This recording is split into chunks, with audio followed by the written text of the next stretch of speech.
Yo quería decir algo antes de darle la palabra a Paola. Decidimos dedicar el espacio del seminario en esta forma virtual al estudio de métodos cuantitativos relacionados con el COVID-19, por razones que creo que todos entendemos. Y la idea es darle es decir, nos vamos a mover un poco del centro de gravedad del seminario, que eran los métodos probabilistas y estadísticos, nos vamos a mover hacia el COVID, y por supuesto esperamos contar con participación de biólogos, epidemiólogos, en fin, especialistas que nos ayuden a comprender este fenómeno y a generar un espacio de intercambio de información en todo lo que se está pensando y trabajando en este momento en distintos grupos y distintas personas. Ahí yo con eso nada más y me muteo. Bueno, entonces, ¿arranco? Dame un segundo. Dale. Para, capaz. Me muteaste. No, muteé a todos y te dejé ahí solo a vos. Ah, está, perfecto. Bueno, hola a todos, aunque no los veo a todos, pero bueno, imagino que están ahí. Bueno, empezamos entonces este seminario con este trabajo que hicimos justo hace poquito. Ahora les voy a contar un poco de dónde sale y cómo llegamos a eso. Y bueno, lo que decíamos un poco antes, para los que no estaban, sepan disculpar en esta nueva modalidad si no somos todo lo eficientes o no sale todo lo lindo que sería, pero que podría ser, digamos, pero bueno, haremos lo posible. Bueno, entonces el trabajo que hicimos se llama Estimación del porcentaje de reporte de casos de COVID-19 en Uruguay. Los autores son Daniel Herrera, Bonjoy y María Inés, Maine para todos, los que la conocemos. Y bueno, Daniel trabaja en la Cátedra de Neurociencia, en la Facultad de Ciencias, es bioquímico, y bueno, nosotros, por si hay gente que no nos conoce, las dos somos matemáticas y trabajamos en el Instituto de Matemática de la Facultad de Ingeniería. Y bueno, ¿cómo fue que nos juntamos? A ver si logro pasar. Esperen que no está pasando. Bueno. Ay, medio lento, sí, pasar la transparencia, perdón. El origen del trabajo, esto surge en el marco del Grupo Uruguayo Interdisciplinario de Análisis de Datos de COVID-19, guiado COVID-19, ahí está la dirección, que es un grupo que se fue armando de manera espontánea, unos médicos, y bueno, y cómo empezamos, cómo hacemos, eso Maine después les puede contar mejor, porque en realidad yo llegué ahí por Maine, que ustedes ya saben que es nuestra relacionista pública preferida. Entonces, bueno, en el marco de eso, empezaron, hay gente que está haciendo diferentes trabajos, diferentes modelos, pero no quiero detenerme mucho en eso, en todo caso después les contamos bien. Pero surgió ahí, Daniel había visto unos trabajos de tratar de estimar, nosotros le llamamos porcentaje de reporte, en otros lugares se llama subreporte, pero bueno, nos parecía como más claro hablar de reporte, porcentaje de reporte que de subreporte o underreporte, pero había trabajo por ahí, ellos lo quisieron adaptar a los datos de Uruguay, y bueno, él había empezado a escribir cosas, estudió muchas referencias de datos y de cosas que había de otros países para ese estudio, y con Maine lo que hicimos fue darle como un poco de formalidad. Ellos usaban unas fórmulas que parecían que estaban bien, pero no se entendían bien de dónde salían o cuáles eran las limitaciones, y sobre todo hacían unos intervalos de confianza que no nos gustaban nada, y entonces como que quisimos darle un poco de formalidad para entender bien qué era lo que estaban haciendo y qué alcance tenía y dónde estaban las limitaciones de esa propuesta, digamos. Y bueno, y así fue que empezamos a trabajar con Daniel y con Maine, y bueno, como uno de los objetivos, como dice ahí, del grupo, es hacer reportes técnicos, digamos, de manera como de informar a la academia y también a la sociedad, bueno, eso terminó en el reporte que se publicó en estos días. Y bueno, ahora les cuento entonces qué es. A ver si esto pasa. Bueno, no sé. Ya está, ya entendí cómo es. Bueno, entonces, ¿qué es porcentaje de reporte. O sea, la cantidad de casos... Ah, bueno, una aclaración antes también que me parece de orden es, no soy especialista en nada que tenga que ver con nada, pero mucho menos en epidemias y cosas por el estilo, digamos, ¿no? O sea, yo lo que sé de el COVID y eso, bueno, son las cosas que hemos ido un poco descubriendo en estos días, pero está claro que no somos especialistas y que van a aparecer un montón, pero ahí no es que pasa tal cosa, sí, probablemente haya mucho de todas esas cosas. Yo traté de que esto que van a ver que no es nada complicado, pero que fuera como ordenado, en tratar de entender bien qué suposiciones estamos haciendo, cuál es el alcance, cuál es el impacto de cada una de ellas, y en todo caso cómo se podrían mejorar, ¿sí? Entonces, bueno, en ese, moviéndonos dentro de esas acotaciones, digamos, lo que sí sabemos es que la cantidad de casos que se detectan por test, por los test que se hacen y que se reportan, son solo una parte de la cantidad de los casos reales. Y ahí hay un montón de cosas, o sea, si uno se imagina toda la cantidad de infectados, hay una parte que son asintomáticos, esos ni siquiera, por ahora, en este trabajo no están para nada en juego, pero son asintomáticos. Dentro de los sintomáticos incluso, hay gente que tiene síntomas muy leves y que nunca consulta. Entonces esos tampoco llegan. Los que tienen síntomas más fuertes, esos puede ser que estén vinculados al sistema de salud. Podemos pensar en Uruguay que son todos, pero bueno, son los que están vinculados al sistema de salud. Los que le hicieron el test, los que el test se registró, y eso es el último dato que tenemos. Así que hay como varios filtros en el medio. De todas maneras, de los asintomáticos a veces se tiene información, tampoco es que no se sepa nada, porque bueno, a los médicos que estuvieron en contacto con, o algunos contactos, se le hicieron test aunque fueran asintomáticos. ¿Está bien?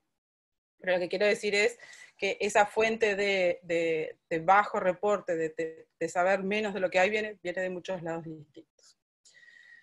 Entonces, bueno, nosotros lo que hicimos fue tratar de armar esta metodología o este método para estimar el porcentaje de los casos sintomáticos reales que ha sido reportado, digamos, ¿no? O sea, de todos esos que hay, ¿qué porcentaje es el que tengo reportado? Entonces, bueno, lo que les decía, el trabajo inicial fue el de Russell, que está allí, y que ellos los hacen con la muerte, con los casos, con el número de muertes, y lo que yo no dije es que nosotros lo hacemos a partir de los casos críticos con COVID, ¿sí? O sea, uno lo que dice, bueno, ¿cuál es la información como seguro que se registra, seguro que es como el dato más confiable, digamos, son los casos críticos y las muertes? Digo, sí, que nosotros cuando empezamos a hacer esto, había incluso menos muertes que ahora, entonces, como que no, esos datos no los podemos usar, entonces por eso hicimos a partir de los casos críticos, y críticos para nosotros, porque eso fue lo que nos dijeron los médicos, es que estén en CTI o en CI, que es cuidados intermedios, y bueno, y las muertes. Entonces, un poco el dibujito, esto es lo que tiene de bueno trabajar en un grupo interdisciplinario, hay gente que sabe hacer cosas lindas, entonces nos hicieron este dibujito, que es un poco la idea, ¿no? O sea, la idea principal es esta que está acá, y a ver si voy a usar el mouse. Entonces, el primer paso es lo que uno sabe de la literatura, de lo que ha pasado en nuestros países. En eso, bueno, ir corriéndola un poco de atrás, que haya empezado después, nos da una cierta ventaja porque hay datos de qué ha pasado en otros lugares. Entonces, hay algo que vamos a asumir conocido, que es el porcentaje de casos críticos entre los sintomáticos, dado por la literatura y los estudios de otros lugares, ¿sí? O sea, dentro de los sintomáticos, ¿cuál es el porcentaje de críticos que uno esperaría tener? ¿Sí? Entonces, después tenemos el número, ese mismo número, o sea, cuántos son críticos entre los reportados, ¿no?, en Uruguay. Y a partir de eso, de esas dos cosas, de combinarlas, es que desarrollamos el método para tratar de inferir cuál es el total de casos sintomáticos en Uruguay, que serían, bueno, estos macaquitos en azulcito acá, que no tenemos. Hay cosas a tener en cuenta, ahora lo voy a explicar bien, pero no es que sea solamente una especie de regla de tres, digamos, ¿no? Porque hay casos reportados que todavía no sabemos si van a ser críticos o no. Entonces hay unos ciertos desfasajes ahí en el tiempo que hay que considerar. ¿De acuerdo? Incluso el número de críticos al día de hoy nos habla del estado de la enfermedad hace unos 10 días, ¿sí? Que es cuando las personas se enfermaron y terminaron siendo críticas ahora. Bueno, entonces, algunos comentarios previos. Bueno, esto que les decía, ¿no? Hay que tomar en cuenta el tiempo que transcurre entre la aparición de los síntomas y el estado crítico. Entonces, por eso es que hablamos de la situación para atrás. Bueno, ya lo dije esto también, o sea, solo nos referimos a los casos sintomáticos. Vamos a asumir que todos los casos reportados son casos sintomáticos. Eso, como les dije antes, no es exactamente así, pero es lo que asumimos. O sea, todos los casos reportados refieren a casos sintomáticos. Todos los casos críticos son casos reportados. Eso también lo asumimos, y eso sí es por ahora, acá en Uruguay, digamos, creemos que eso es así. O sea, todos los casos críticos han estado reportados. Y bueno, y asumimos también de alguna manera que el porcentaje de reporte fue constante en el tiempo, es decir, que no hubo un cambio en la política. Por ejemplo, si mañana aparecen campañas masivas de testeo, esto como que deja de valer, porque bueno, cambia de por sí cuál va a ser ese porcentaje de reporte. Entonces, ¿hasta ahí estamos bien? Yola, no te veo, pero decime cualquier cosa. Bueno, entonces, ¿cuáles son las definiciones, los términos que vamos a utilizar? Bueno, ahí la probabilidad PC va a ser siempre la probabilidad de que un caso sea crítico. El supraíndice S refiere a los sintomáticos y el supraíndice R refiere a los reportados. La primera es conocida, la que yo les decía que la obtenemos de la literatura.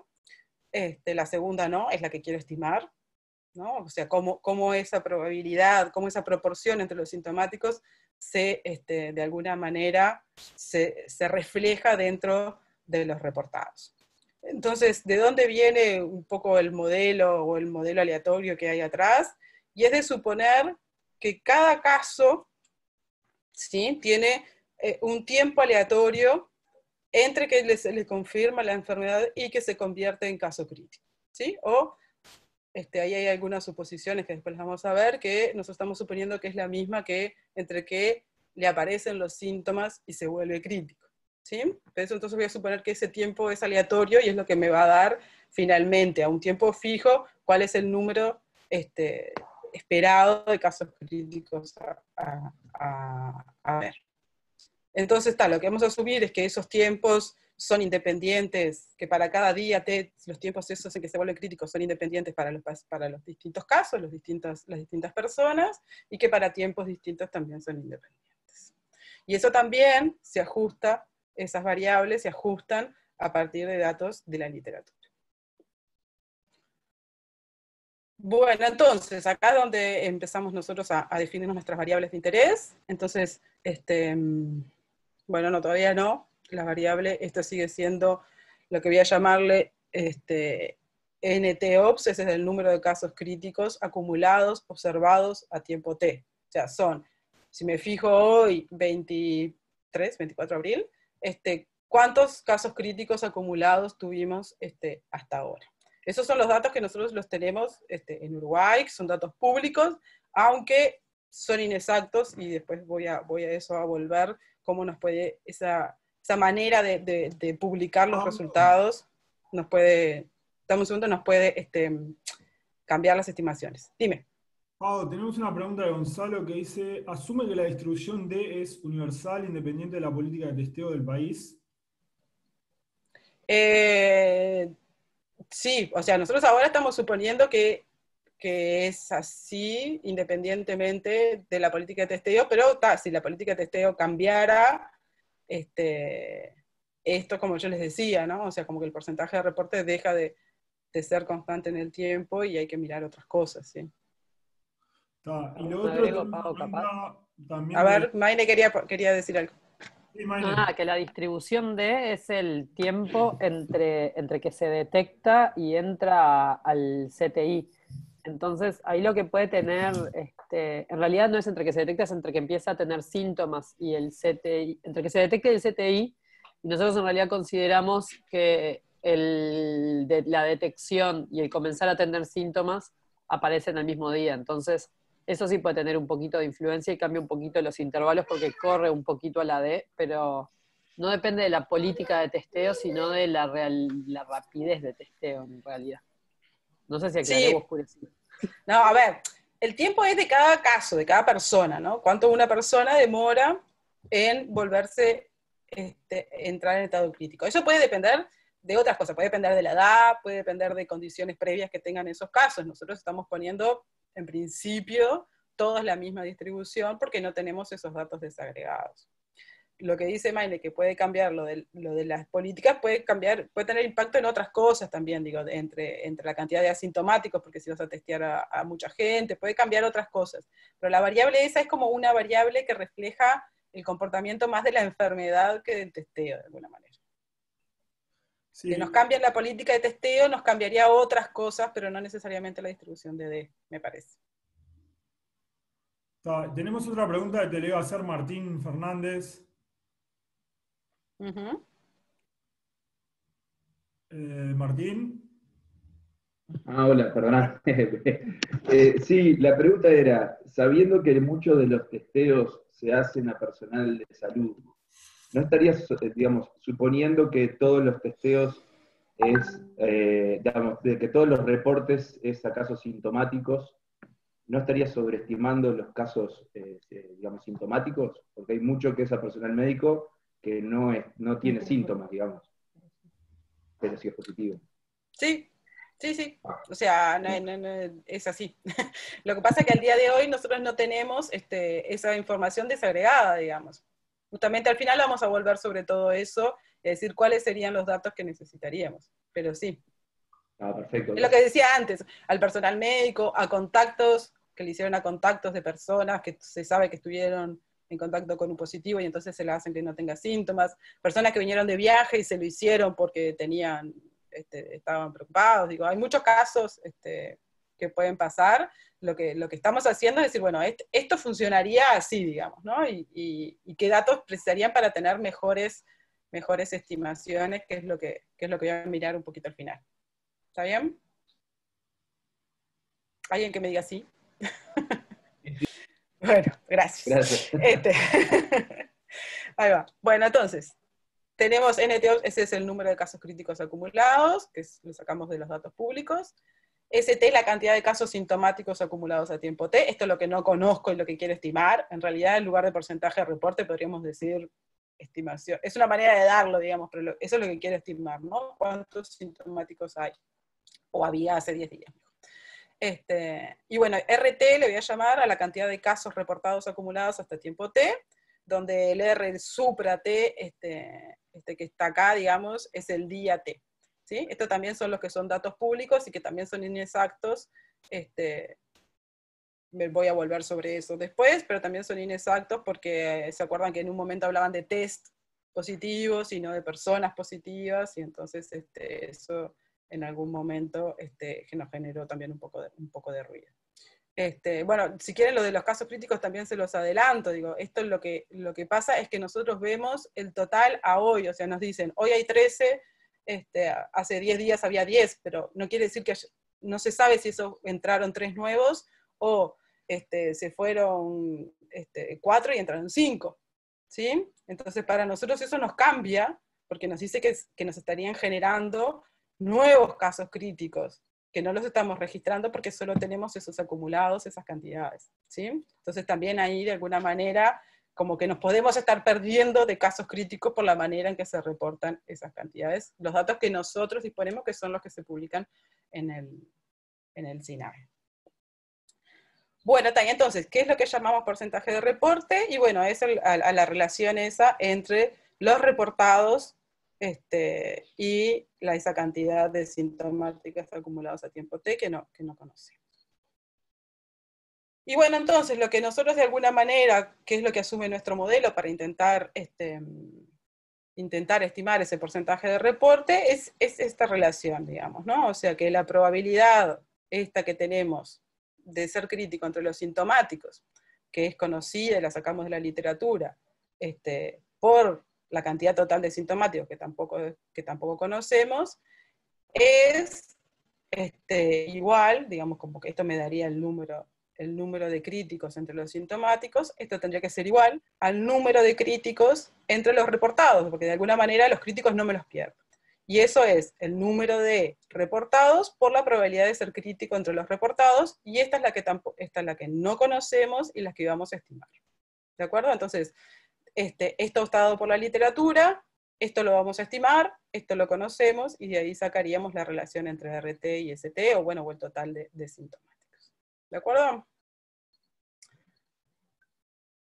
Entonces, bueno, en realidad un poco la formulita que hicimos es esta, ¿no? O sea, el porcentaje de reporte va a ser este cociente, que sería el cociente entre las probabilidades, y que eso yo lo voy a aproximar por el cociente entre esta que es dada y esta que voy a estimar. Así que lo que vamos a concentrarnos ahora es en obtener una estimación de la probabilidad de ser crítico entre los reportados. ¿De acuerdo? A partir de conocer el número de casos por día, el número de reportados por día y la cantidad de críticas observadas.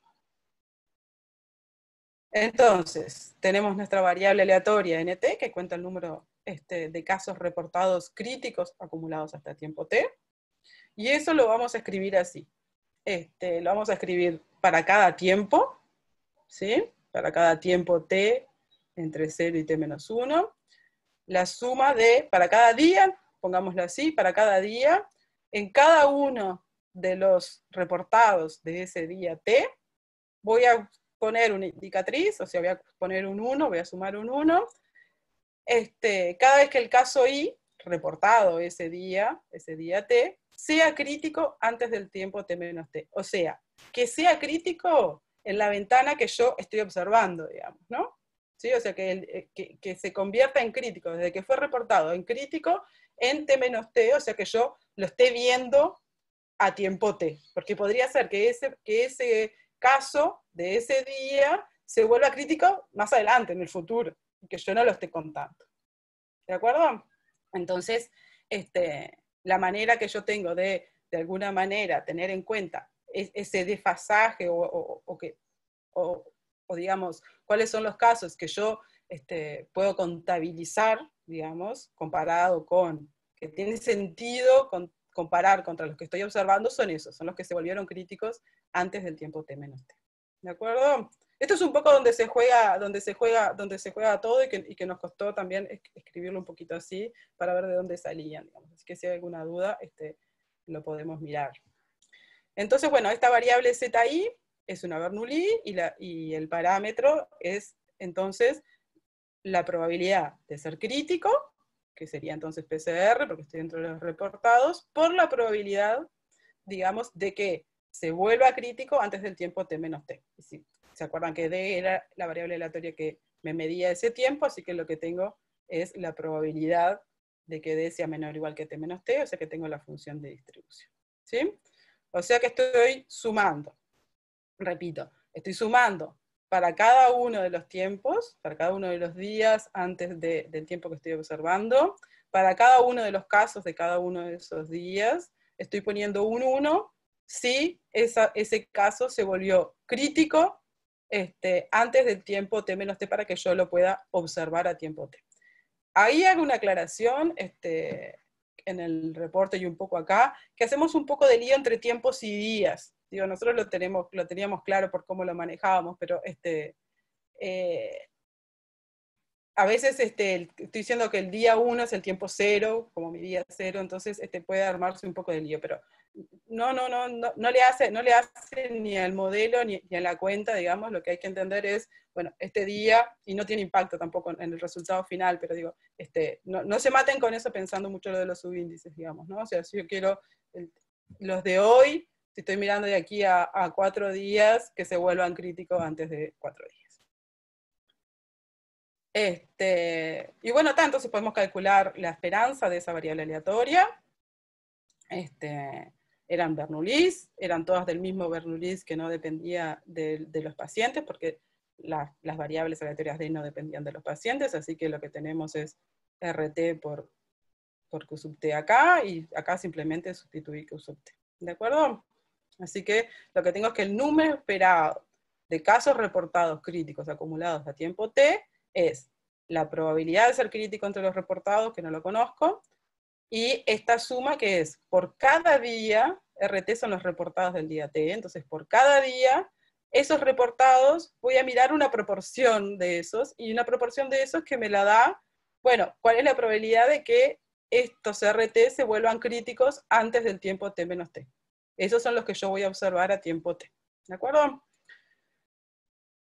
Entonces, bueno, una estimación de esto es justamente de este número esperado, son los NTOPS que le llamé, que son los que tenemos de nuestros datos, y entonces de ahí, nada, tenemos la estimación de esta probabilidad de ser crítico entre los reportados, que entonces sería el número de críticos entre los reportados observado, para nosotros el número de críticos observados, porque asumimos que son todos reportados, sobre esta cantidad, que lo que nos dice este denominador es un poco lo que les decía antes, ¿no? No divido entre el número total de reportados, sino que divido entre el número total de reportados que espero se hayan resuelto, digamos, antes del tiempo que estoy observando, ¿de acuerdo? Es como una corrección por delay, que se le llama un poco así en la literatura. Entonces, bueno, si tengo esa estimación de la probabilidad, vuelvo al porcentaje de reporte, es esto que está acá, ¿se acuerdan? Era el cociente entre los reportados y los sintomáticos, era el cociente entre las probabilidades, y entonces si sustituyo ahí, me queda esta cuenta que está acá, ¿de acuerdo? Donde entonces, los términos que aparecen son la probabilidad de crítico entre los sintomáticos, esa es conocida de la literatura, RT es dato que yo lo tengo, de Uruguay. La función de distribución también se ajusta a partir de datos de la literatura, después les voy a decir cómo. Y los observados, que también son datos de Uruguay. ¿De acuerdo? Esas son todas las cosas que aparecen en mi porcentaje de reporte. Y bueno, algunos números, porque en realidad todo el mundo quiere ir al número. Y nosotros el número en realidad es como, no es lo que menos importe, de hecho nos dio que teníamos un porcentaje de reporte como más grande de lo que esperábamos, y creo que se debe un poco a las inexactitudes o a los supuestos que tenemos también en la metodología, pero también a que, bueno, la verdad es que ha estado todo bastante controlado desde el minuto cero. Entonces, la probabilidad de ser crítico entre los sintomáticos se asume que es 0,45, o sea, un 4,5%, entre 3 y 6. Eso se saca de la literatura, y en la nota que armamos para el grupo, al final están todos citados, todos resumidos, todos los trabajos, que eso se lo estudió todo Daniel, y que parecería que son razonables esas estimaciones. Después, acá viene la estimación de la función de distribución D, entonces lo que se tiene, y parece que es la manera en que reportan en general los datos los médicos o la gente que hace análisis de esto, que se dio la mediana de tiempo entre síntomas y estado críticos. Esa mediana es 10 días, y en general se da un rango intercuartílico, que asumimos que era entre 6 y 12 días. Y acá está lo que decía Maine, ¿no? O sea, esto en general se reporta la mediana de tiempo entre síntomas y estado crítico, no entre reporte y estado crítico. ¿Está bien? Nosotros esa información no la tenemos porque, no sabemos ni bien cuántos hay por día, mucho menos sabemos cuándo le aparecieron los síntomas a esa persona que fue crítica, digamos, ¿no? Entonces nosotros asumimos que en realidad este tiempo es el que pasa entre el reporte y estado crítico. Y lo que se hace es se ajusta una distribución gamma con esos 3 cuantiles, y se obtienen, bueno, ahí los parámetros, se tiene el ajuste, y con eso calculamos las probabilidades. La fecha del reporte era el 20 de abril, que indicaba entonces el estado de situación unos 10 días antes. Teníamos 30 pacientes críticos observados, y bueno, y los valores de los reportados de cada día obtenidos a partir de los datos públicos en el sitio del SINAG o en el sitio del Ministerio en un principio. Y bueno, y ahí nos daba que el porcentaje de reporte era aproximadamente 65%, con un intervalo de confianza entre 45 y 96. Un intervalo de confianza al 95%, y ahora les cuento un poquito de dónde sale ese intervalo de confianza. O sea que el 65, estábamos de alguna manera registrando o captando el 65% de los casos sintomáticos, ¿no? bueno, y pasado a números, que no hay por qué decir había. Pero bueno, a veces esto es lo que se interpreta, concentrarse en el numerito y no tanto en el análisis o en la metodología. ¿De acuerdo? Eso. Ahora lo que puse acá, en la evolución temporal, digamos, lo que hicimos acá fue graficar para las distintas fechas cómo nos iba dando, ¿no? Fue mover ese T grande y hacer las cuentas para cada T grande. Al principio obviamente hay mucho ruido, después parece estabilizarse. Esto ya incluye los datos de anoche, porque Maine hizo la grafiquita anoche con los últimos datos nuevitos, y ven que da un crecimiento, y eso es básicamente porque hace 6 días que el acumulado de casos críticos no aumenta. Entonces, si el acumulado de críticos no aumenta, como la cantidad de reportados aumenta, el porcentaje de reporte aumenta también. ¿Sí? Pero de vuelta, ahí en el tema de la cantidad de críticos es lo que les decía, como solo se tienen los acumulados, no sabemos si hay gente que está saliendo y gente que está entrando, entonces podemos estar subestimando. El número que nosotros vemos puede ser más chico que el número real. El intervalo de confianza. No sé, si voy muy rápido, yo la Ocacha me avisan, como no tengo mucho feedback, es un poco raro. ¿Ok?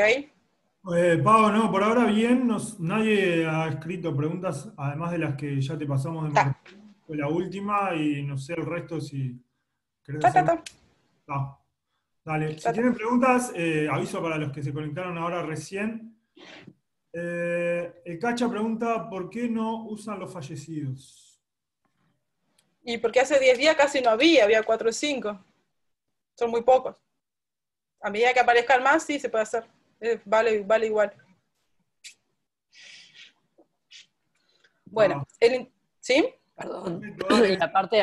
Y aparte los fallecidos demora como 20 días.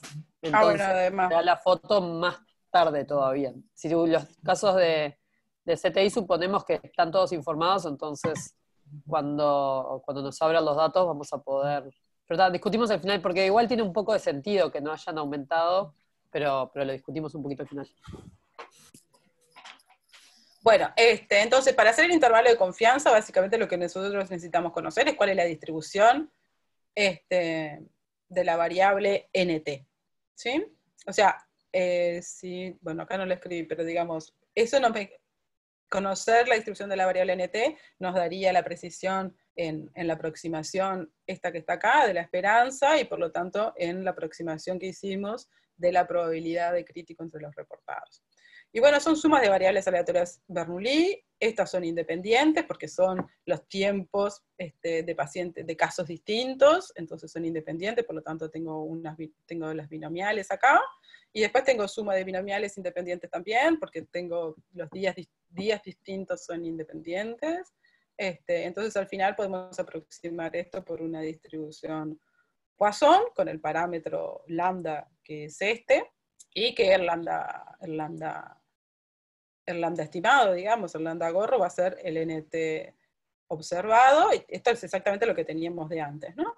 Y bueno, entonces en realidad lo que estoy haciendo es un intervalo de confianza para la media lambda de la distribución Poisson, y que hay intervalos exactos conocidos, digamos, ¿sí? Esto fue una de las cosas, digo, nada, para la anécdota, que lo hacían con intervalos de confianza binomiales inicialmente en el Russell, y que a nosotros no nos gustaba, y que nos convencimos de que era mejor usar Poisson, y daban un poquito distintos los resultados, y al final en el propio sitio lo cambiaron. Pasa a veces eso también, de que la información o los métodos que hay se sacan así medio rápido, y hay que tener un poco de cuidado con lo que anda circulando por ahí, mirar bien cuáles son los supuestos o las cosas que están haciendo, porque nada, a veces en el apuro o el entusiasmo no son del todo sistemáticos, o bueno, o no sé, con fundamentos. Entonces, bueno, a ver, ¿de dónde vienen? Todo esto tiene mucha incertidumbre, ¿no? ¿De dónde y cuál es hicimos como un esfuerzo de identificar todas esas fuentes de incertidumbre y de alguna manera hacer un análisis de sensibilidad a eso, ¿no? Bueno, todas las fuentes de incertidumbre impactan igual, hay algunas informaciones, algunos datos que son más sensibles. Bueno, entonces, bueno, lo que les decíamos, no lo voy a repetir de vuelta, el número de casos críticos puede no ser el real, quizás las diferencias sean chicas, eso no sé, Maine capaz que tiene más intuición y se les puede decir. El número de casos reportados hubo que ajustarlo, porque al principio publicaba el número de test positivos y no el número de personas con test positivos, o sea, ya había muchos test repetidos. Eso también te da una diferencia. Después, bueno, yo les decía, analizamos la sensibilidad respecto a la probabilidad de ser crítico entre los sintomáticos, ¿no? Nosotros para esa base que hicimos, asumimos 4,5%, digamos, ¿no? Y nos daba este resultado. Si uno se mueve más hacia el 3, que es más razonable que hacia el 6, bueno, el porcentaje bajaría un poco ahí hasta 43. De hecho, en esta grafiquita lo que hicimos fue analizar todo el rango entre 3 y 6%, digamos, ¿no? Esta sería la estimación, y está claro que el porcentaje de reporte crece, y acá también la zona gris son los intervalos de confianza, que como ven empiezan a ser bastante grandes para los valores más grandes de la probabilidad de ser crítico entre los sintomáticos. Ahí, las probabilidades de ser crítico entre los sintomáticos, hay informes de muchos lados, hay muchos de China también, y a veces, o esto de los datos de los cruceros, yo no es que sea especialista, digo, pero leí lo que hizo Daniel, digo, no es que sea especialista, no es que no lo tenga tan claro, digamos, pero hay veces que se hacen a poblaciones que tienen sesgo, o en China quizás ya estaban los servicios de salud un poco saturados, entonces también tendrías más críticos de los que observarían, o sea, se hizo un paneo de varios lados, están los datos de Alemania, los datos de Islandia, los datos, y si uno hace incluso hay una especie de promedio ponderado por la cantidad de casos analizados en los diferentes estudios, y todo, ese 4,5 no parece tan loco, pero ese extremo superior de 6 quizá sí sea menos probable. Ahí no sé, precisaríamos sí más no sé, más opinión de la gente que venga de la medicina o de la epidemia, digamos. Después, bueno, esto que decíamos de las diferentes estimaciones de los cuantiles del tiempo entre aparición de síntomas y estado crítico, digamos, ¿no? Eso que nosotros habíamos supuesto 10 días, que es que está acá, 10 días, el primer renglón, digamos, 10 días con un rango intercuartílico entre 6 y 12. Estos son otros trabajos en que se reportan de cuantiles, y bueno, acá están los resultados, y bueno, como ven, son más o menos, no hay un impacto tan grande, este es el que da un poquito distinto, y bueno, el que tiene este 17 acá, que como que parece muy grande ese rango intercuartílico, ese extremo superior, digamos, con respecto a los otros que son más moderados, digamos, ¿no? Pero ven que si no, no parecería haber un impacto tan grande en eso. Bueno, todo lo que está reportado, igual un poco la anterior, de estos tiempos, es entre aparición de síntomas y estado crítico. Entonces tampoco a veces no se sabe dentro de la aparición de síntomas si es la que dijo la persona que le aparecieron, si es un inferido a partir de algo. A veces en los trabajos tampoco queda muy claro eso, digamos. Y bueno, teníamos entonces, como nosotros no sabemos cuándo le aparecieron los síntomas, nosotros estas distribuciones las asumimos a partir del momento en que se reporta, ¿no? Entonces ahí nos quedan esos días, digamos, como entre síntoma y reporte, y entonces lo que hicimos fue, bueno, suponer que había un retraso fijo de entre 0 días y días, lo que estamos asumiendo, y después un retraso fijo de 1, 2, 3 o 4 o 5 días, entre que se reportó y los síntomas, y ahí actualizar, digamos, las distribuciones, y ahí sí cambia bastante, ¿no? O sea, pues seríamos de un 63 hasta un 75%, lo cual nos diría que eso sí hay que como tener más cuidado con eso, o tener mejor información de eso, para poder ajustar mejor esa distribución, ¿no? O sea, cuánto tardan entre los síntomas y volverse críticos. Tener esa información realmente mejoraría mucho la precisión de la estimación del porcentaje de reporte. Digo, acá esto se hizo con días fijos, digo, nada, si uno pone una distribución uniforme, le va a dar un promedio por ahí, le va a dar alrededor del 70, digo, también podríamos haber hecho algo, digo, dar una distribución acá, lo que me promediaría un poco los resultados acá. Pero bueno, da una idea de que esa información tiene un impacto. Y bueno, cosas que nos quedaron pendientes o cosas que se podrían hacer y complementar, digo, hay un montón. No sé, pensamos en otras formas de construir intervalo de confianza. Esto también lo conversamos un poco con Chichi, que nos dio esta idea. Porque uno lo que podría hacer es, bueno, generarse a partir de la función de distribución de los tiempos, generarse distribuciones empíricas, y a partir de eso tener también estimaciones y estimaciones por intervalo de confianza, usando Bootstrap, asumiendo una regresión lineal entre esos puntos que tenemos. Son cosas que capaz que estaría bueno hacer. Nos van a dar, intuyo que cosas parecidas, pero bueno, está bueno también tenerlo quizás verificado, complementado. Otros métodos que también hemos estado leyendo, y que nos gustaría compararnos, son los métodos, los que se llaman los INAR, o sea que son modelos autorregresivos, pero que tienen a valores enteros, digamos.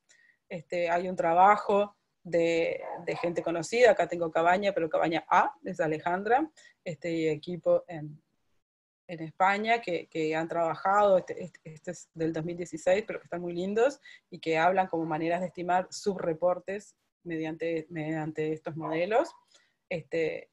Ellos tienen también una página en que han usado estos modelos para estimar el subreporte en España, entonces nos parece que con los datos que tenemos también podríamos intentar calcularlo para acá, para Uruguay, y bueno, y cambia como completamente el enfoque, entonces estaría bueno ver si con un enfoque totalmente distinto se obtienen resultados similares. Y bueno, y después, también Tim Russell, el que teníamos la idea, el que había empezado este trabajo, pero con las muertes también hacen, como que tratan de ajustar un modelo temporal a las cantidades estas que se ven, y tiene para cada país con más de 10 muertos toda la evolución del subreporte y eso, y más allá del valor en sí, lo que se ve es que hay como comportamientos bien distintos, entonces que quizás eso tenga, si uno lo asocia con las medidas, pueda sacar una información que es útil más allá de los valores en sí, que me parece que es lo que estaría haciendo todas estas cosas que hacemos nosotros, ¿no? Ayudar a ver los impactos más que el numerito concreto. Y más nada, gracias por escuchar, no sé al final si me extendí mucho o no, probablemente. Y bueno, y el diseño ese del logo de nuestro grupo es autoría de Federico Lecumberri y me gusta mucho. Gracias. Bueno, muy bien, gracias Pau. Abrimos un espacio de preguntas porque mientras vos hablabas, yo no te quise cortar, pero se ha generado un pequeño chat de preguntas que Maine se encargó de responder la mayoría, pero aquellos que quieran preguntar, digamos, desmuten y con cierto orden y preguntan nomás. Yo soy Nico. Tengo una pregunta sobre lo último que dijiste del trabajo de Russell con Poisson. Cuando te referís a que presenta comportamientos bien distintos, ¿a qué te referís? ¿Con el modelo que No, entre los países. Antes, ¿o entre países? No, entre países. O sea que si lo pudieras asociar, este país hizo tal cosa y entonces el porcentaje de reporte le subió, podrías decir, bueno, eso es una buena medida, digamos. Claro, O sea, si podía fijar política con el porcentaje claro, de recuento. eso. Claro. Esa era mi primera pregunta, Chota. Ahora dejo a otros. En el chat preguntaron el Cacha y Ricardo, y ahí está Juan Romero levantando la mano. Sí, Pero Bueno, no sé quién está primero. pregúntenme nomás. Bueno, mirá, yo estoy acá en Salto, en el CENUR Litoral Norte. Soy de sociales. Mi pregunta va en el sentido de cuando tú te referís a críticos, la Sí, información, no tú, digo, no ustedes como equipo, pero la información que se recoge de críticos, ¿es por coronavirus o con coronavirus o son los dos juntos? No sé si me explico. sí, es todo junto, porque en general con los casos de CTI pasan dos cosas. Hay algunos que se testean antes y después entran a CTI porque se detectaron antes, y hay otros que entran directamente a CTI y ahí son sospechosos y se testean estando en CTI. Entonces, en CTI o en cuidados intensivos.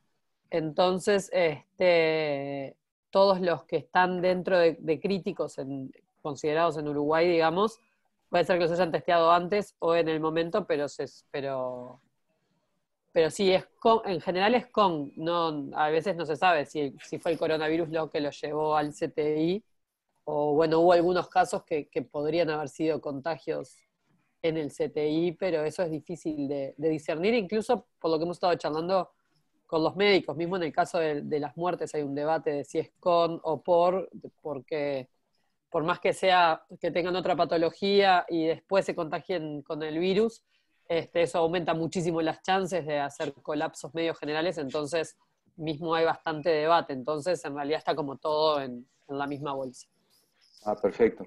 No, está bien eso conocerlo porque creo que a futuro estaría bueno ir mejorando la precisión del reporte, porque evidentemente va a mejorar después todas las estimaciones que se hacen. Sí. Eso, gracias. Sí, ahí depende de los médicos también que logren resolver el debate ese, pero obviamente estamos en el grupo, hay muchísimos médicos y en eso les preguntamos bastante. Por ejemplo, ¿qué se considera crítico? Si cuidados intermedios se consideraba crítico o no, y nos dijeron que bueno, por cómo se maneja la literatura internacional, sí, pacientes graves ya se consideran críticos, estén con ventilación mecánica o no, y que más o menos eso es lo que los diferencia entre estar en cuidados intermedios o cuidados o en CTI o intensivos en Uruguay. Pero acá estoy reproduciendo lo que entendí de los médicos, así que con pinzas tómenlo, porque no soy médica, claramente. Estoy muy lejos de está eso. bien, Maine, muchas gracias. Yo digo en el sentido de tener a veces cuidado en la medida que podamos avanzar en los estudios, porque capaz estamos partiendo de un techo. Sí. Y después cuando se empiece a mejorar el dato, vamos a tener mejor impacto de dónde estamos parados y la capacidad de la enfermedad de lo que genera. Pero esa es otra cuestión. Pero muchas gracias. Bueno, muy bien. Tenemos una pregunta del Cacha y después iba Ricardo con unas preguntas. Adelante, Cacha. Y gracias. Gracias, Pau y Maine. Creo que el trabajo está bueno y ayuda a pensar el problema. Yo quería decir dos o tres cositas. La primera, que nos informaron los médicos que más o menos un 30% de veces los test dan falso negativo, quiere decir no capturan al enfermo. Entonces, si ustedes dicen un 66, es esa la cuenta, es lo mismo. No. No, porque tenés muchos que ni siquiera se testean. No. Y en el caso, es muy probable, por ejemplo, podemos preguntarlo de vuelta, pero yo creo que en los casos de CTI, si tienen sospechas fuertes, creo que es probable que los testeen más de una vez. Pero el universo de ustedes no son los testeados. Son los reportados positivos. Sí. Entre los testeados. Sí. No, pero nosotros... El test se pierde un 33% de los... No, claro, bueno, o sea, puede ser que el número ese no sea exacto, digamos. No, es una casualidad. Sí, es una casualidad completamente. No un tercio, un 30%. Eso es un comentario de uno de los orígenes de los... Es decir, básicamente parece que el PCR es bastante fino pero si tomás la muestra muy temprano, el bicho no creció lo suficiente y eso un tercio más o menos te equivocas. Sí, la muestra... Perdón, sobre eso, que lo que sí estás, por eso los CTIs son como los casos más seguros en general, claro, en el sentido que si tenés una sospecha fuerte y te dio negativo, porque aparte les hacen placa de tórax y todo eso, es muy probable que los repitan a los que están en cuidados intensivos, por eso son como una medida bastante buena, digamos, de que claro, no vas a dejar en CTI a alguien que tenés mucha sospecha y te dio negativo porque se te arma tremendo quilombo en el CTI. Entonces, ahí hay... Les voy a preguntar, ahora me diste la duda y le voy a preguntar a los médicos, pero creo que es altamente probable que repitan un test si entraste a CTI. Claro, pero fíjate que nosotros el numerito que usamos son los positivos. O sea, vos decís, capaz que habría más positivos, está bien. Pero si hubiera más positivos, de alguna manera... tendrías que ver más críticos. O bueno, nosotros a partir de los críticos del próximo es que tratamos de ver cuántos habría de verdad. Es que el estudio está muy bueno, creo que da una idea. Después, ¿ustedes no podrían estimar con la misma metodología la cantidad de infectados? Sí, claro. De infectados sintomáticos. Claro, siempre sintomáticos, porque el de asintomáticos en el mundo está bastante discutido qué porcentaje es. Sí. Y varía... Ay, perdón, no te escuché, Cacha. No tienen la P, esa que dicen que conocen, no la saben.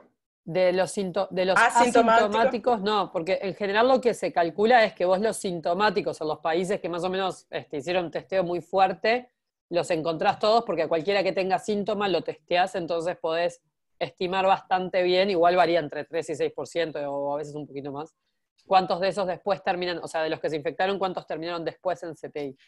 Pero en el caso de los asintomáticos, como no se enteran, los tenés que salir a encontrar. Entonces, ahí los reportes que hay más que nada son en poblaciones cerradas, tipo en cruceros, que no son números demasiado grandes. Ahora salió uno de un portaaviones en Estados Unidos, y ahí parecería haber bastante variabilidad con las franjas etarias, o sea, en el que se había hecho en el Princess Diamond, creo que fue de los primeros, le estoy hablando de memoria, pero creo que era como alrededor del 30% que se estimó que eran asintomáticos.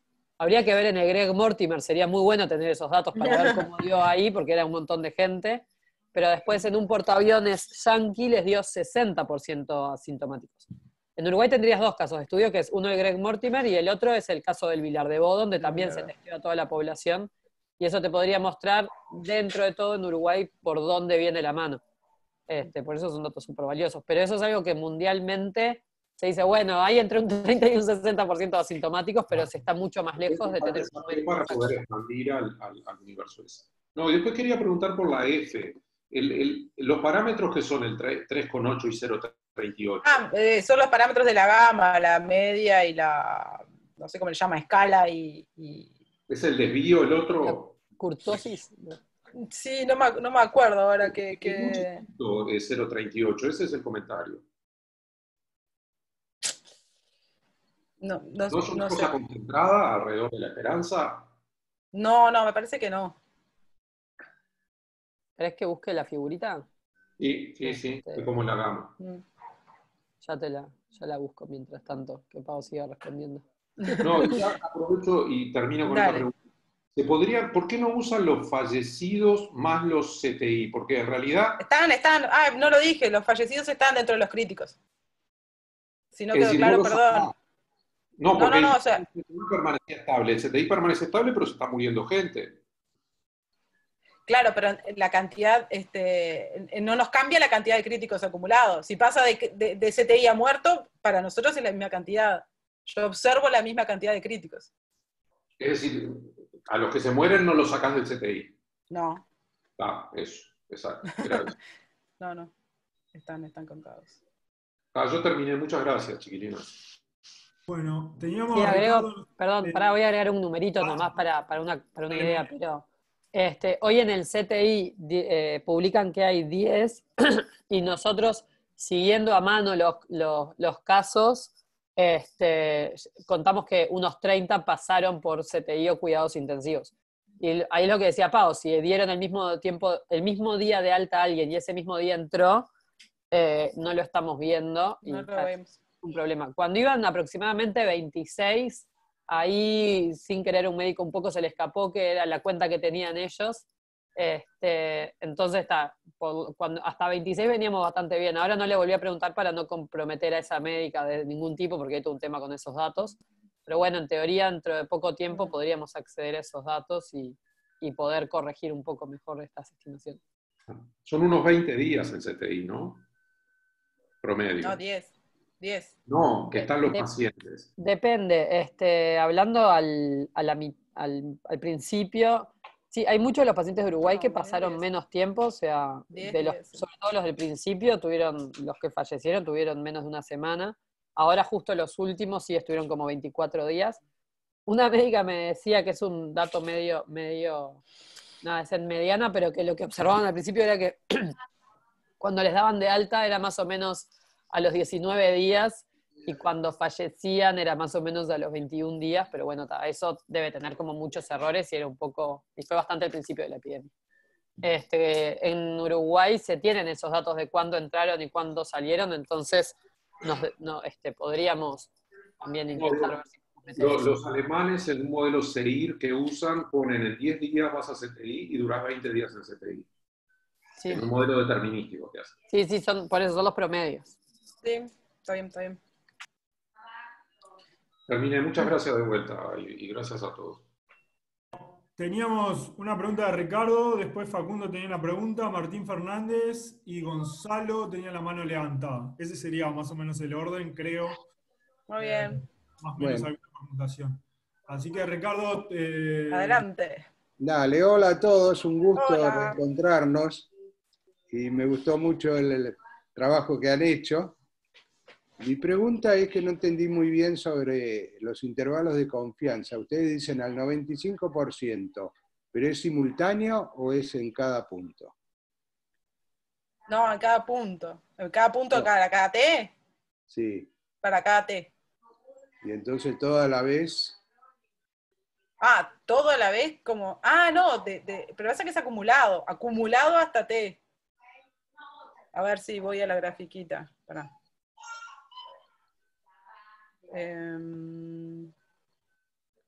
¿Esta?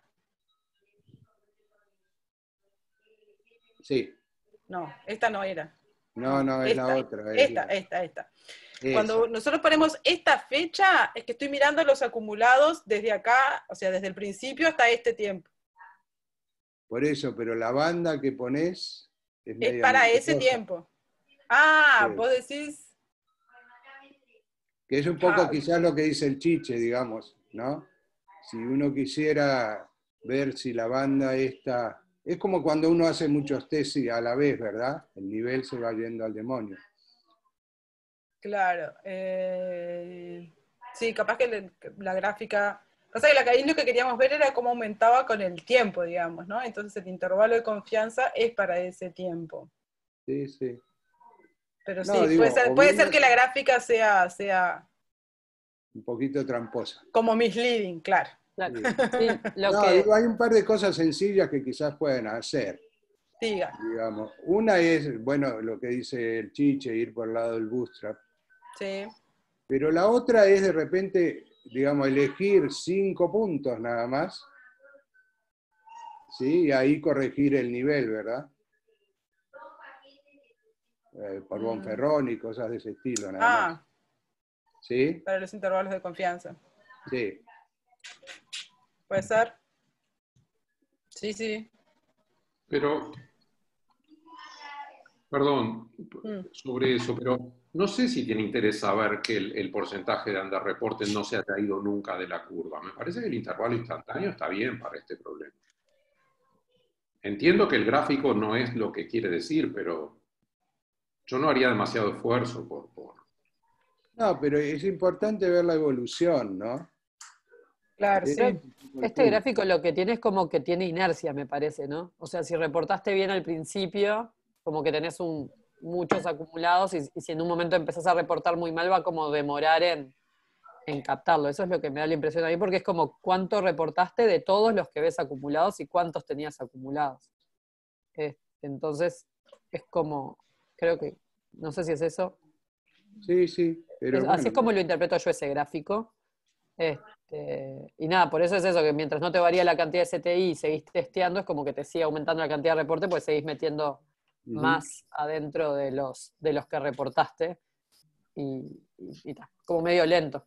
Pero una de las preguntas que teníamos era eso, si se puede hacer el reporte instantáneo como para detectar más rápido que estás reportando mal, por ejemplo. Pero no tenemos idea por dónde, no tenemos mucha idea, tenemos alguna idea, pero no mucha idea, ¿no? Capaz Pau tiene más idea del instantáneo. Sí, porque yo creo que el asunto de ver la curva o ver, digamos, en distintos instantes, tiene que ver con si tenés una subida o una bajada repentina, ver, no, esto es muy raro porque de dónde demonios salió y tratar de encontrar, a ver, que puede ser real, digamos, debido a que, bueno, abriste unas compuertas y hay mayor movilidad social, pero uno tiene que estar medio seguro, ¿no? De que la cosa viene por ahí, ¿no? Sí, ahí lo que podemos, por ejemplo, sería hacer simulaciones de eso, de qué pasaría si te está explotando todo, pero no lo estás viendo. Pero igual siempre lo veríamos con 10, 12 días de delay, porque por el tema del CTI. Justo ahora estaba mirando en la gráfica de esto de los 6 días que viene medio constante el tema del CTI, de que no detectamos por lo menos nosotros aumentos, y me fijé 10 días para atrás lo que pasaba, y ahí justo agarramos el brote del Vilar de Bo.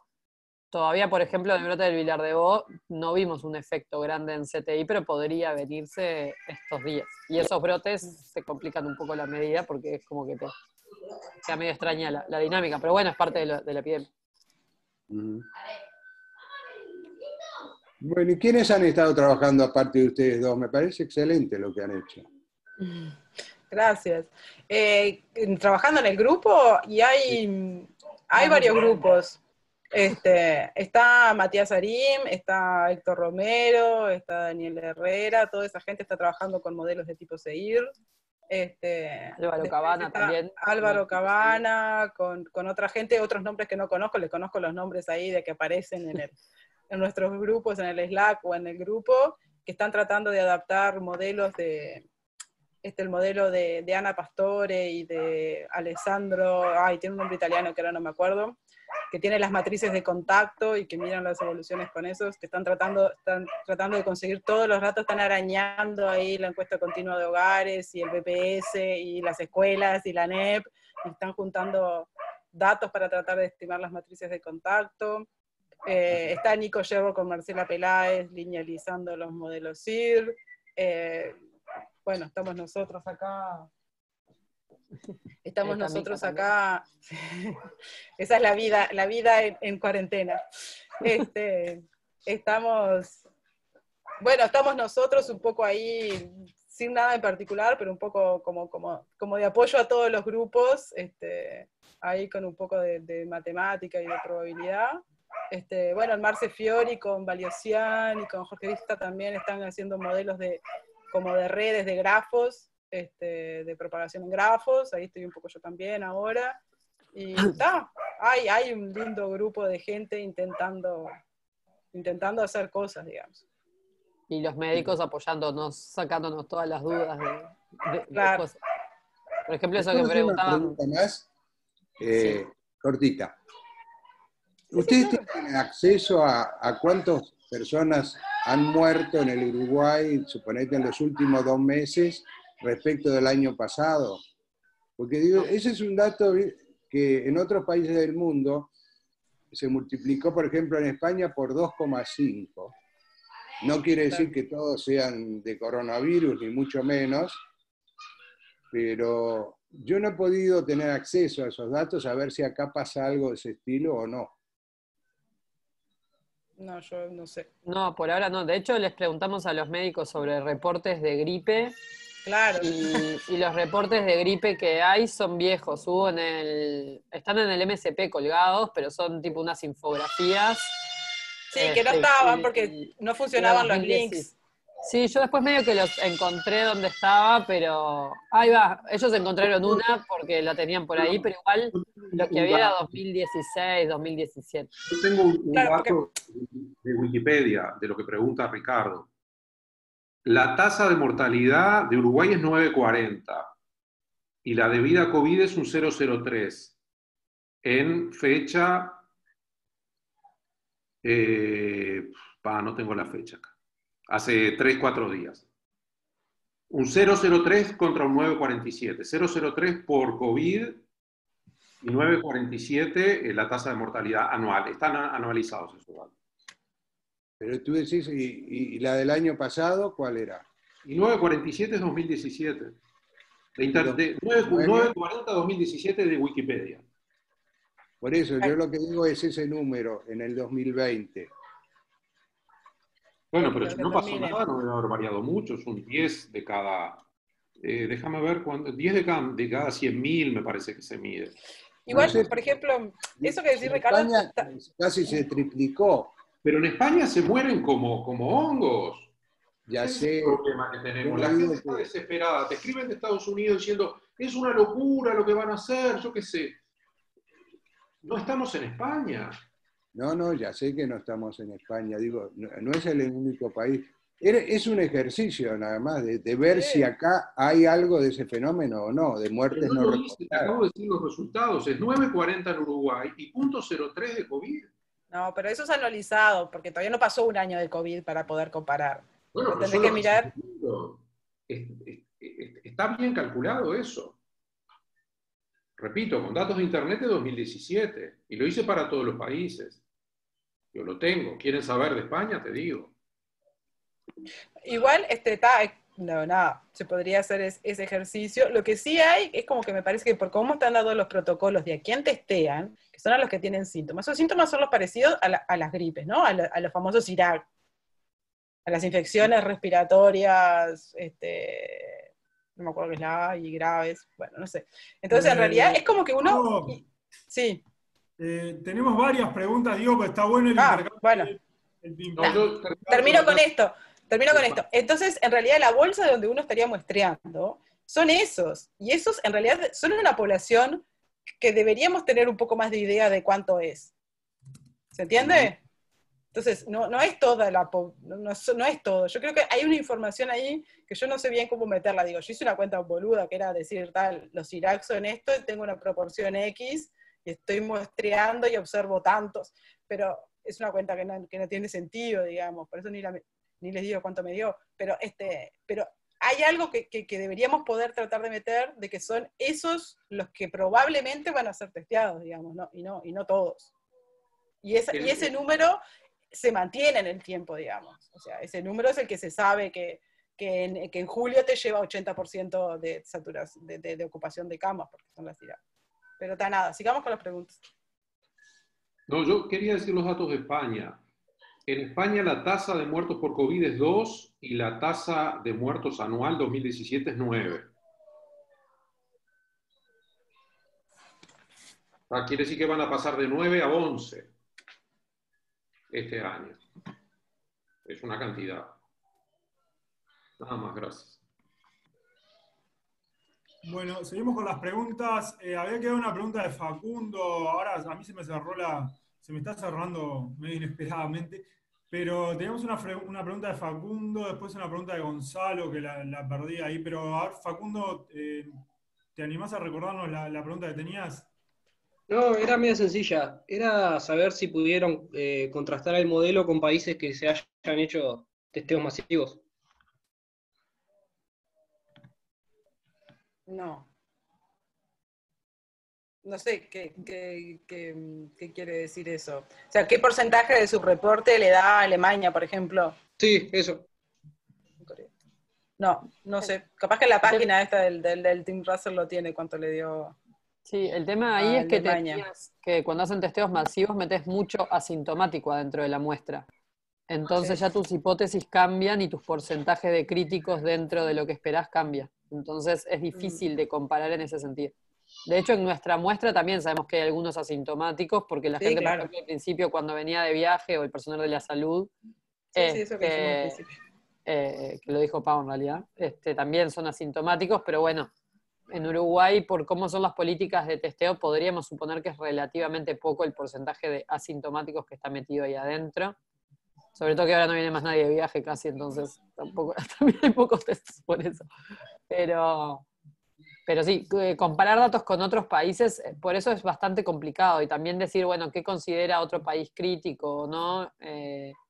También es difícil encontrar como los datos de reporte de eso. Pero el problema más grande creo que es ese, es que si tenés demasiado asintomático metido dentro de la muestra grande, ya tenés que cambiar el porcentaje de críticos que esperás encontrar. Muchas gracias. Perfecto. Gonzalo, vos tenías una pregunta que estaba en el chat ahí, pero ya te digo, se me cerró. ¿Te animás a hacer la pregunta que tenías? La pregunta de Gonzalo refiere a la relación entre las distribuciones y las distintas cepas del virus, ya que por lo que entiendo, en distintos lugares hay distintas cepas que pueden tener distintos comportamientos. No se sabe todavía lo de las cepas. Tienen que hacer un poco de asociación genómica, deberían hacer. Y eso todavía las muestras son relativamente pocas para poder saber eso. Están secuenciando como locos y en realidad las cepas son nombres que les pusieron y algunas un poco por las ramas que se van armando, pero todavía no está claro si las mutaciones que determinaron que eso quede como dentro de un clúster, si tiene alguna influencia o no, se está estudiando. Perfecto. Chichi, que tiene la mano levantada, adelante.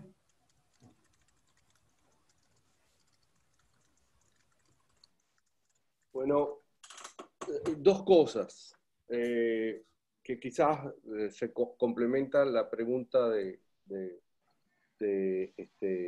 Gonzalo. Uno, yo creo que no es necesario tener por los momentos una secuenciación genética para las cepas. Lo que sí se puede hacer, porque es decir, sería extraordinario saber si hay una cepa o no, pero lo que se puede hacer desde el punto de vista estadístico, si hay acceso a esos datos, es obtener, por ejemplo, la distribución de esa variable aleatoria de ingreso, de sintomático ingreso al CTI, en los diferentes lugares en donde se pueda obtener ese dato, porque eso ya daría respuesta a cosas curiosísimas. Por ejemplo, el número de muertos de Alemania con un número de testeados y de sintomáticos importantísimo, es muchísimo, es un tercio de las muertes en España y en Italia. Si ustedes ven en América Latina y comparan Ecuador con Perú, se dan cuenta que Ecuador tiene la mitad de sintomáticos. Estoy usando la terminología de la exposición, ¿eh? No sé si la asumo, la terminología de la exposición. A lo mejor me estoy equivocando, pero no importa. Si comparan Perú y Ecuador, Perú tiene el doble de sintomáticos que Ecuador y tiene el mismo número de muertos. Y Colombia tiene más y tiene el tercio del número de muertos. Es curiosísimo.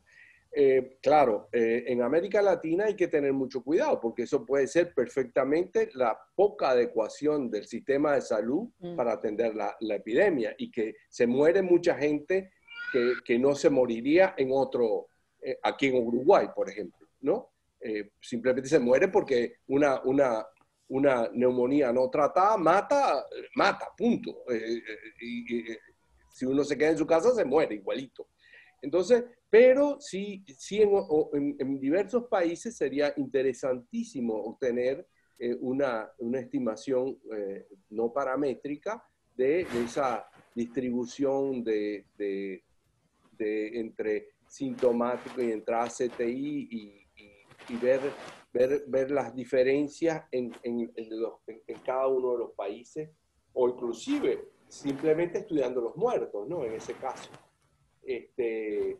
Sintomático, el número de muertos, el número de tiempo en CTI. Sería muy, muy interesante porque nos daría como una especie de banco de datos para aumentar este estudio. Eso es la primera observación. La segunda observación, hay un portaaviones francés, el Charles de Gaulle, que tenía 2.000 personas y que fueron testeados todas, la mitad de la tripulación de los que estaban en el barco aparecieron ser positivos, y de esa un tercio apareció ser sintomático. Esos datos son extraordinarios. Ahora, aquí con el crucero ese que se estudió, sería una fuente de datos muy interesante para hacerle un estudio a él, solamente a él, no sé. Bueno, gracias. Sí, en realidad sí, digo, no tengo mucho más comentarios, porque en realidad eso que decís, esas diferencias son así y no se entiende, digo, nosotros no sabemos bien por qué, obviamente debe haber muchas causas, desde que se registra, que no, los servicios de salud, todo, qué se registra, qué no se registra, cómo se registra, cuándo se registra, digo, yo qué sé, hay un montón de cosas. A veces yo tengo la sensación de que los números que tenemos son medio flancitos, o sea, como que uno no, realmente es poco lo que la información así como concreta y confiable, pero sí, estaría buenísimo, digo, y esos datos, esos conjuntos de datos de gente toda junta al mismo momento, digo, yo qué sé, seguramente sean muy interesantes. Hay algunos otros también pero hay un pueblo en Italia que lo testearon a las 3.000 personas, creo, 2 veces. A veces también es que es mucha información y la verdad que no siempre tenemos tiempo de procesar todo lo que hay.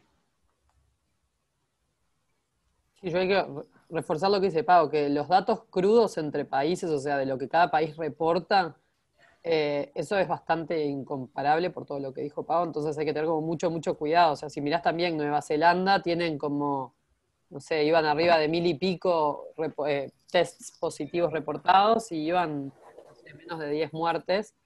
Entonces entran como las dos cosas en juego, la capacidad de testeo y la política de testeo de cada país y la capacidad de respuesta del sistema de salud. Y es difícil discernir qué cosa con qué. También había ahí un paper de los países que dan BCG y los países que no dan BCG, pero como hay tanta variable latente metida por abajo, es medio difícil. Los porcentajes que usamos en general son esos, son de casos donde se testeó a todos los sintomáticos de un lugar o a todo el pueblo, todo lo que se quiere, y eso es lo que está bueno tratar. Por eso en Uruguay no sé si conseguiremos los del Greg Mortimer, pero creo que los del Vilar de Vos sí en algún momento vamos a poder usarlos. Y ese creo que va a ser una fuente para Uruguay bastante buena de información. Tenemos una pregunta de Nicolás Frevenza y después no sé si el Chichi tenía otra pregunta o quedó la mano levantada, pero en todo caso va Nico. No, dale, estaba viendo lo de la gama. Dime. No, mi pregunta es un poco de cómo piensan seguir a futuro. ¿Van a tratar de seguir ajustando este modelo o también van a mirar lo de cadenas ocultas de Markov que pusieron la referencia ahí? Porque me parece que el problema con las cadenas ocultas de Markov es que estimar las cosas es bastante más difícil en función de los datos que tenemos solo acá, salvo que podamos asumir alguna tasa que esté calculada en otros países y que funcione universalmente, digamos. No, el trabajo de ellos, porque ese sí lo miré, vos suponés el modelo, el autorregresivo, entonces eso ya te da una dinámica como del subyacente, y después tenés un modelo que te dice cómo es el subreporte, y entonces aparecen ahí 4 o 5 parámetros, que se pueden estimar, digamos. Si supones un lambda constante, o sea, en la generación de eventos supones, en este caso, en el trabajo de ellos, y que parece muy razonable, los eventos se generan con distribución Poisson, ¿no? Los nuevos eventos, digamos. Tiene sentido. Si suponés que ese Poisson es lambda constante, entonces el método que ellos hicieron funciona bien y tienen el código disponible. Nosotros estamos ahí con Nacho Álvarez del IESTA, que lo estaba probando, pero que que se nos complicó ahí un poco, no sé, todavía nos dan cosas como raras, las primeras estimaciones te dan fuera del rango, y bueno, tenemos que ajustar un poquito, pero la gracia es que haces una primera estimación como a partir de la estadística, de los momentos, de las autocorrelaciones de la serie, y eso te da como valor inicial para maximizar la verosimilitud.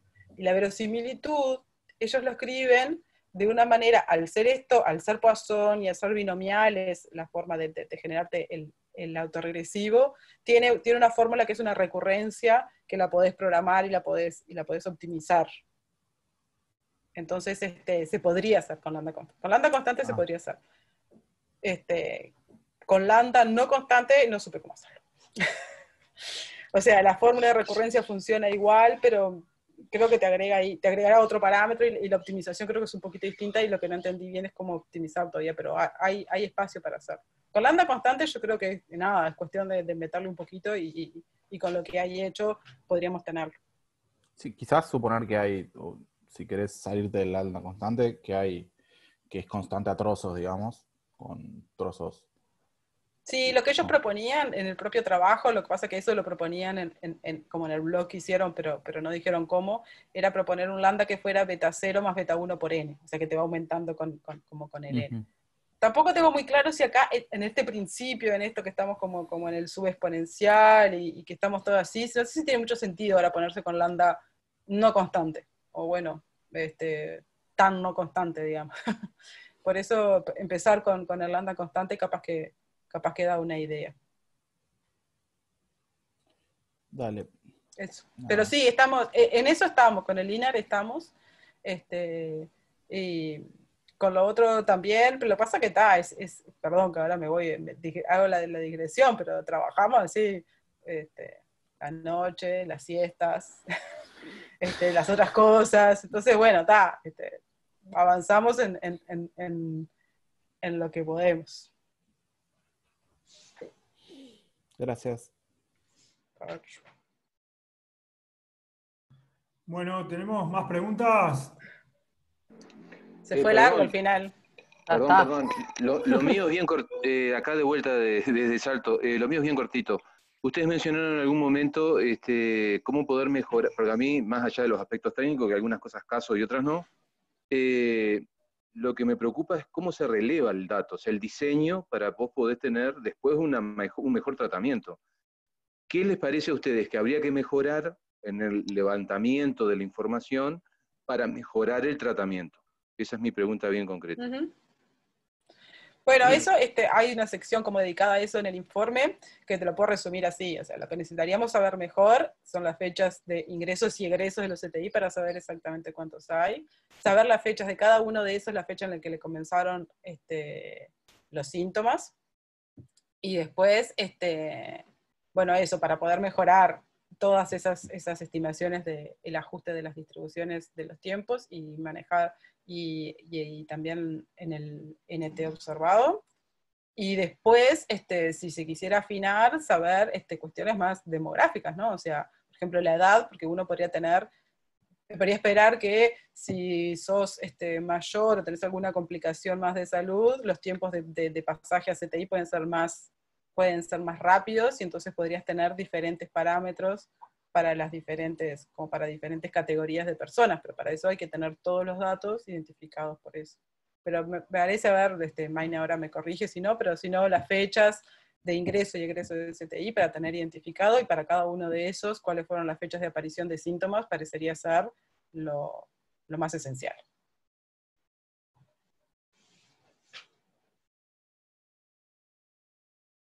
Nico, ¿vos tenés otra pregunta?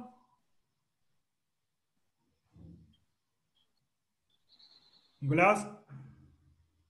Se fue. Se fue Nicolás. ¿Tenemos más preguntas? Ya estamos medio que... Para el horario estándar del seminario. El horario estándar del seminario. Bueno, era la primera, había necesidad de esto. Pau, mostrale al Cacha el plot de la gama, que te lo pasé por ahí. Pero perdón, que le iba a pasar vos, pero pará. Perdón, si no comparto yo pantalla, como quieras. Comparto vos, por eso. ¿Se sabe cómo va a seguir el seminario? Una pregunta a para que... Alejandro. Sí. todos los viernes.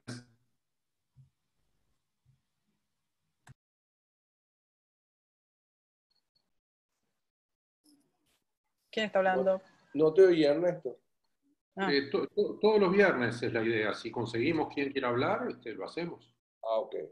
No, era porque yo le propondría a Nico Shevor que participara en algún momento, porque ya el informe está terminado, anoche se terminó, y el informe de esto igual que el que hicieron las muchachas. Y bueno, yo le voy a proponer, si no lo contaría yo. No. Es súper bien. bien. Sí. Que lo cuente él.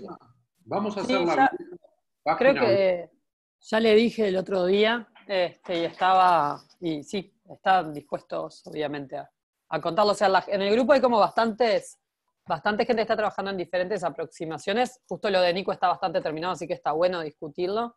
Pero nada, seguro podemos llenar. Tenemos para rato. Inés, vamos a poner la página web vieja, aquella que yo ponía donde se programaba todo por adelante para saber. Listo. Yo lo hago eso. Perfecto. No, yo quería hacer una pregunta. ¿Vos dijiste que los CTI se llenaban cuándo, Pau? No, porque, a ver, no quiero contestar esta pregunta porque seguro le voy a errar, porque es de lo que me acuerdo de las conversaciones, pero lo que digo, seguro que hay gente que lo sabe mucho mejor que yo. Pero las infografías esas que nos pasaron, porque yo decía, me parecía que de alguna manera el grupo ese de gente que son los IRAC, que son como los más candidatos para los síntomas, ¿no? O sea, el test se le va a hacer a la persona que tenga fiebre y que tenga no sé qué, y eso es como que ya te cae como en ese subgrupo. Y eso lo que dicen es que en julio, no sé bien las semanas, porque ellos lo tienen por semana, es que llegan al 80% de las camas de CTI. Que es el pleno invierno, lo que hablan siempre, ¿no? De gripe, nomás. Gripes, las cosas, sí. Las infecciones respiratorias que se complican, llegan ahí en julio, decían, ya solo con esas a un 80%. Y me parecía que esa información, lo que pasa es que esa información no es de reporte obligatorio, o sea, los médicos no tienen por qué informar de que hay alguien con una gripe, o una gripe complicada, digamos. Si no llegó a complicarse, entonces está, en el 2000, ¿cuándo era, Maine, estos datos? Fue cuando hubo la otra vez. El H1N1 debe haber sido. Claro, cuando hubo ahí, que hubo como sí. Más registro. Ahora van a... algunos datos como globales de eso, ¿no? O sea, tal semana vamos tanto. 2009. No, el H1N1 Laurita en 2009, ¿tanto? Bueno, no importa. Sí, fue cuando lo que sí... El MERS, MRS, el síndrome... Sí, el que fue ahí está, hubo después, alguno de esos. Ese es. De los camellos. También un coronavirus. Es verdad. Ahora sí lo están registrando, eso en CTI van a registrar cuáles son por influenza y cuáles son por las otras que decía Pau, también las respiratorias.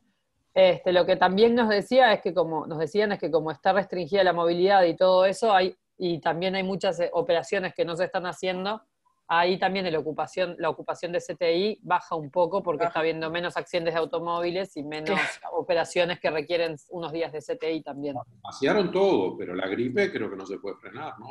Bueno, Bueno, un poco sí, porque hay menos contagio también. Claro, digamos. el distanciamiento también te distancia de otro virus. Para todo. Entonces, muchas de la influenza es viral también, entonces el distanciamiento por uno te va a servir para el otro. ¿Y la vacuna?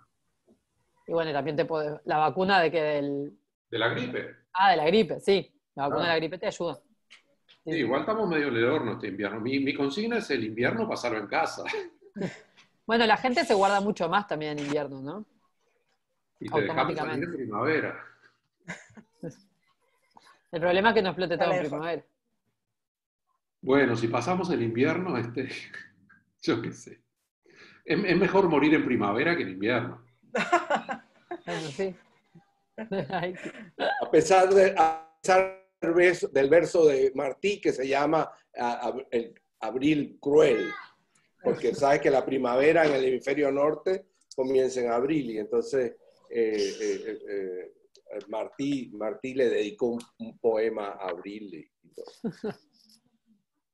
Bueno, Chichi, Bueno, tú muy le bien. preguntas a Nico y que nos pase la fecha, está súper bienvenido. Por eso yo quería, en la discusión del título del seminario, yo quería que quede claro que es bien amplio, digamos, y dedicado al COVID. Sí, yo hablo con Nico y le propongo y sería buenísimo a ver si le decimos a Enrique, aunque ya se fue. Sí. Yo ya mismo ahora cuando terminemos voy a hacer la página, si ya... El viernes próximo tenemos confirmado, Pau, a Montalbán. Sí, No. si queremos, sí. Sí. Bueno, está. Entonces el viernes próximo lo confirmamos y... Lo que Antonio me decía que claro, él está... Sí, claro, que son las 6:30 de la mañana, que un poquito más tarde, por favor. Estamos en epidemia que no rompamos. No, creo que deberíamos... Vos no te levantabas a 6:30, Cacha. Yo me levanté para ver a las 6 de la mañana un seminario de Italia, la puta que nos parió, pero ¿por qué te pone? Y hablaban de, hay pila de gente. Es lo que uno se olvida. No, igual queda la gente de confianza. Pero están grabando. Y están grabando. Capaz que te puede suspender la grabación. Stop. Sí, Chola edita esto. Hablaban de Bueno. Le podemos decir a las 11.